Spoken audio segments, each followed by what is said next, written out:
দেখুন, আজকের আলোচনার বিষয় দৌলত কাজী মক টেস্ট 43টি প্রশ্ন রয়েছে। আর শুরু করার পূর্বে জানিয়ে রাখি যে অলরেডি দৌলত কাজী নিয়ে আমার একটা বিস্তারিত ভিডিও রয়েছে, আপনারা চাইলে দেখতে পারেন এবং এই ভিডিওর ঠিক ডেসক্রিপশনে লিঙ্ক দেব, আর না হলে আপনারা প্লেলিস্ট ফলো করুন। তো যাই হোক, আজকের আলোচনা শুরু করছি। দেখুন, দৌলত কাজী কোন শতকের কবি? পঞ্চদশ, ষোড়শ, সপ্তদশ, চতুর্দশ? উত্তর সপ্তদশ। দেখুন, কোন কবি প্রথম 12 মাসিতে ব্রজবুলি ভাষার ব্যবহার করেন? সৈয়দ আলাউল, বিদ্যাপতি, সাবিরিদ খান আর দৌলত কাজী? উত্তর দৌলত কাজী। কবি কার সভাকবি ছিলেন? আরাকানা রাজ থিরি চন্দ্রবর্মার, আরাকানা রাজ থিরি থু ধম্মা বা শ্রী ধর্মার সুধর্মার, আর আশরাফ খানের, আর আরাকানা রাজ থদ মিন্থর? উত্তর আরাকানা রাজ থ্রি থু থম্মা। তারপরে দেখুন, দৌলত কাজী কার পৃষ্ঠপোষকতায় তার কাব্য রচনা করেন? গালিব খান, মাগনা ঠাকুর, পরাগল খা বা আশরাফ খান? উত্তর আশরাফ খান। পরের প্রশ্ন, দৌলত কাজী কোথায় জন্মগ্রহণ করেন? চট্টগ্রামের রাউজান থানার অন্তর্গত সুলতানপুর গ্রামে, রাউজান থানার অন্তর্গত মামুদপুর গ্রামে, চট্টগ্রামের মুলুক ফতুয়াবাদে, আর চট্টগ্রামের রাউজান থানার অন্তর্গত মোহাম্মদপুর গ্রামে? উত্তর চট্টগ্রামের রাউজান থানার অন্তর্গত সুলতানপুর গ্রামে। দেখুন, পরের প্রশ্ন, দৌলত কাজী বিখ্যাত কাব্যের নাম কি? পদ্মাবতী, লোটচন্দ্রানী বা সতী ময়না, বা সৈফুল মুলুক বদিউজ্জামান, তারপরে পদুমাবত? উত্তর লোটচন্দ্রানী বা সতী ময়না। একটা কথা মাথায় রাখতে হবে, দৌলত কাজী কিন্তু একটি মাত্রই কাব্য রচনা করেছে এবং সেটি কিন্তু অসমাপ্ত, পুরোটা কমপ্লিট করতে পারেননি। দৌলত কাজীর কাব্যটি মোট কটি খণ্ডে বিভক্ত? 2, 3, 4, 5? উত্তর 3টে।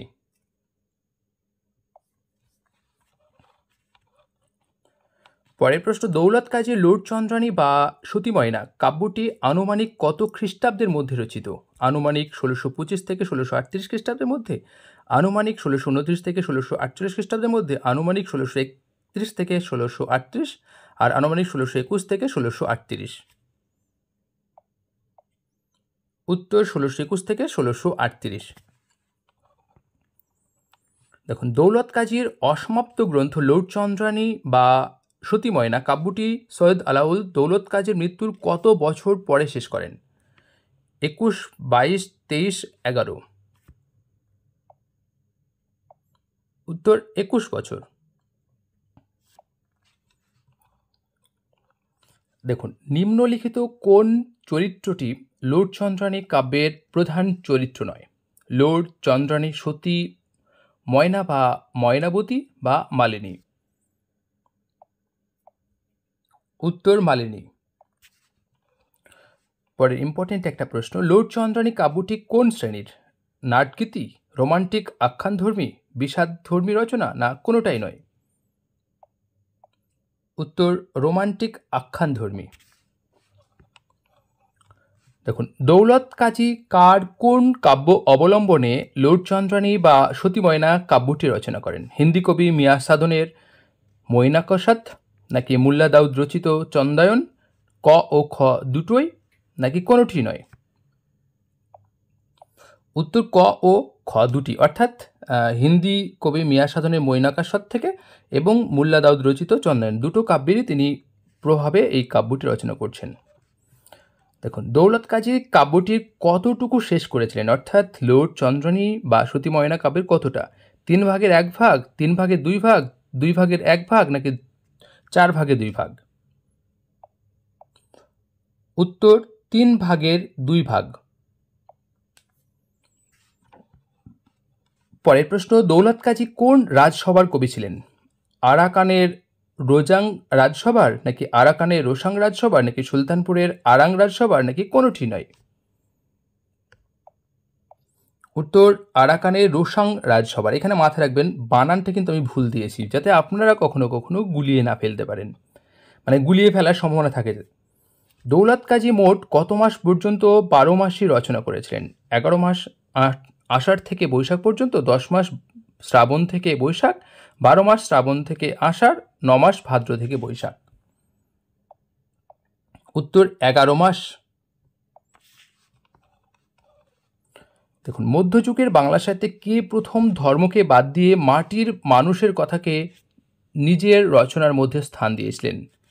ঘনরাম চক্রবর্তী, লালন ফকির, মুকুন্দ চক্রবর্তী, দৌলত কাজী।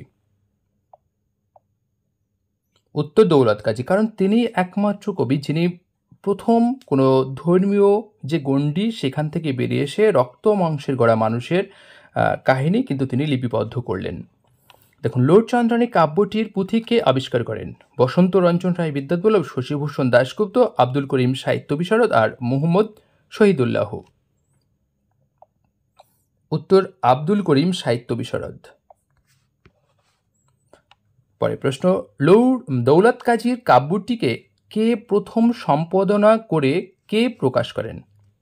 বিশ্বভারতীর শান্তিনিকেতন থেকে প্রথম সম্পাদনা করেন সত্যেন্দ্রনাথ ঘোষাল, বিশ্বভারতীর শান্তিনিকেতন থেকে প্রথম সম্পাদনা করেন সবিতেন্দ্রনাথ ঘোষাল, বঙ্গীয় সাহিত্য পরিষদ থেকে শান্তিময় ঘোষ, আর ঢাকা বিশ্ববিদ্যালয় থেকে আব্দুল করিম সাহিত্য বিশারদ।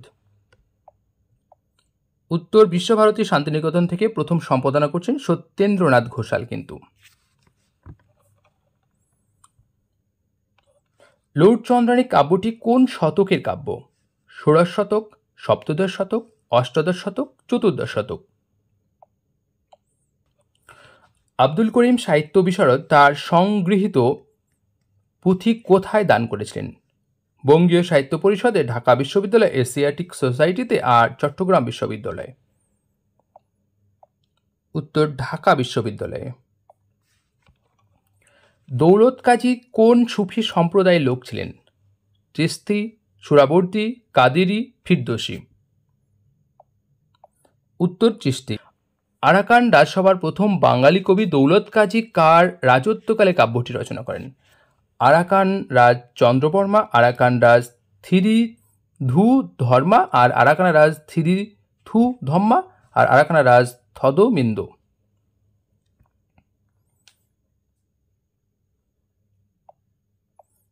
আরাকানা রাজ থিরিথু ধম্মা। কবি সতীময়না কাব্যটি শেষ করেননি কেন? কারণ কবি অল্প বয়সেই মারা যান, নাকি কবি মানসিক ভারসাম্য হারান, নাকি কবি পৃষ্ঠপোষক তাকে সাহায্য করা ছেড়ে দেন, নাকি গ্রামের বয়স্কদের অত্যাচারে? উত্তর কবি অল্প বয়সেই মারা যান। আব্দুল করিম সাহিত্য বিশারদ লোড চন্দ্রানী কাব্যের মোট কটি পুঁথি পান? অন্তত 30টি, অন্তত 20টি, অন্তত 22টি, অন্তত 25টি। উত্তর 30টি। লোড চন্দ্রানী কাব্যের সবচেয়ে নিঃসঙ্গ ও ট্র্যাজিক চরিত্রকে? বামন, লোড, ময়না, চন্দ্রানী। বামন। দৌলত কাজী মাতৃভূমি ত্যাগ করে আরাকানে চলে গিয়েছিলেন কেন? কারণ কবি পণ্ডিতদের সঙ্গে তর্কযুদ্ধে হেরে যান, নাকি কবির পিতা তাকে নিয়ে যান, নাকি কবির পৃষ্ঠপোষক তাকে সাহায্য করা ছেড়ে দেন, নাকি কবি তরুণ হওয়ায় গ্রামের বয়স্করা কবির পাণ্ডিত্য স্বীকার করতেন না? উত্তর কবি তরুণ হওয়ায় গ্রামের বয়স্করা কবির পাণ্ডিত্য স্বীকার করতেন না। দৌলত কাজীর জন্মস্থান সুলতানপুর কোন নদীর তীরে অবস্থিত? বুড়িগঙ্গা, পদ্মা, কর্ণফুলী, অজয়। উত্তর কর্ণফুলী। লোড চন্দ্রানীর তৃতীয় খণ্ডকে কি নামে অভিহিত করা হয়? অন্তিম খণ্ড, মিলন খণ্ড, বিরহ খণ্ড, সংযোগ খণ্ড। মিলন খণ্ড। এবং এই খণ্ডটির রচয়িতা কিন্তু সৈয়দ আলাউল। তার কাব্যের প্রায় প্রত্যেক ভণিতায় কোন উপাধিটি লক্ষ্য করা যায়? দৌলত, কাজী, হাজি, চিশতি। উত্তর কাজী, এবং কবিদের বংশই কিন্তু বংশগত উপাধি ছিল এই কাজী। কার আদেশে সৈয়দ আলাউল লর্ড চন্দ্রানীর পরিশিষ্ট অংশ রচনা করেন? শ্রী চন্দ্র সুধর্মা, আশরাফ খান, থিরিথু থম্বা আর সোলেমান। উত্তর সোলেমান, তবে এই জায়গাটা একটু ঠিক করতে হবে, তাহলে উত্তর হচ্ছে সোলেমান। মুসলমানি শখ সংখ্যা শুনো দিয়া মন, অল্প ভাবিলে পাইবা বুদ্ধিমন্ত জন। সতী ময়নার রচনা সমাপ্তি জ্ঞাপক এই শ্লোকের রচয়িতাকে? দৌলত কাজী, সৈয়দ আলাউল। ক ও খ দুজনে এই শ্লোক লিখেছেন, নাকি ক ও খ কেউ নন? উত্তর সৈয়দ আলাউল।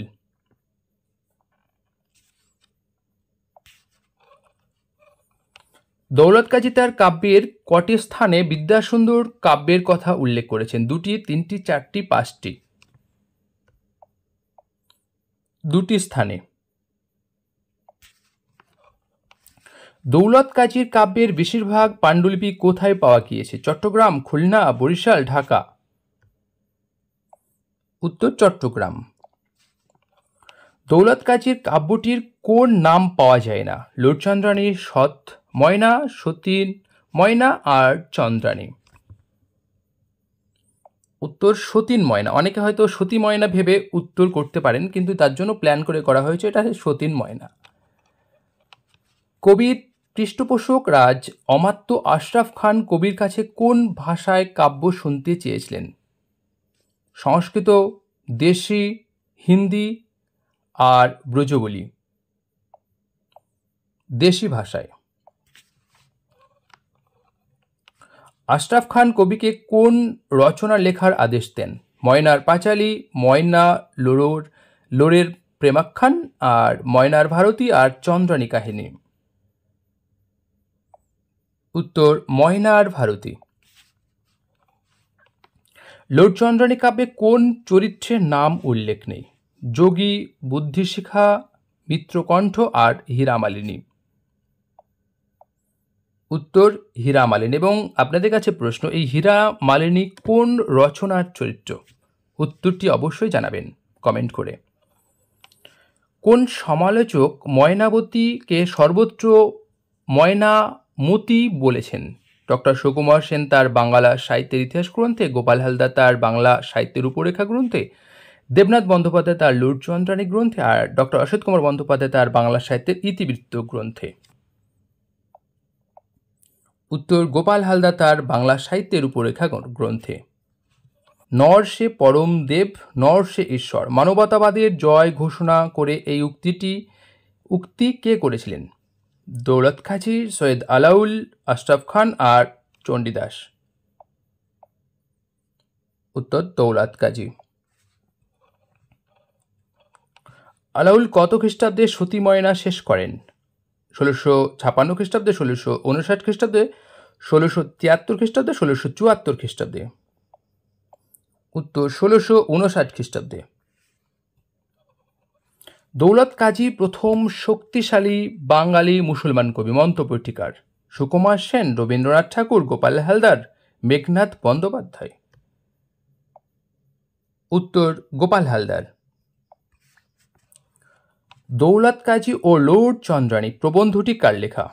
আব্দুল করিম সাহিত্য বিশারদের, মোহাম্মদ শহীদুল্লাহের, সুকুমার সেনের আর দেবনাথ বন্দ্যোপাধ্যায়ের? উত্তর আব্দুল করিম সাহিত্য বিশারদের। মৃত্যুদ্বারে নারে যেহ দিবারে কপাট, দুঃখিত, এখানে মৃত্যুদ্বারে নারে কেহ দিবারে কপাট, এই প্রবাদটির রচয়িতাকে?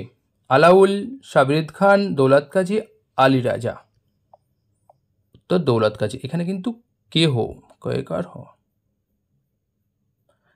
যেহ হবে না, কেহ আসলে। তো মোটামুটি এই ছিল আজকের আলোচনা। মোটামুটি 53টি প্রশ্ন এবং বাছাইকৃত রেখেছিলাম, আশা করি এর মধ্যেই আসবে। আপনারা এটি দেখুন এবং অবশ্যই ভালো লাগলে কমেন্ট করুন, অবশ্যই লাইক করবেন।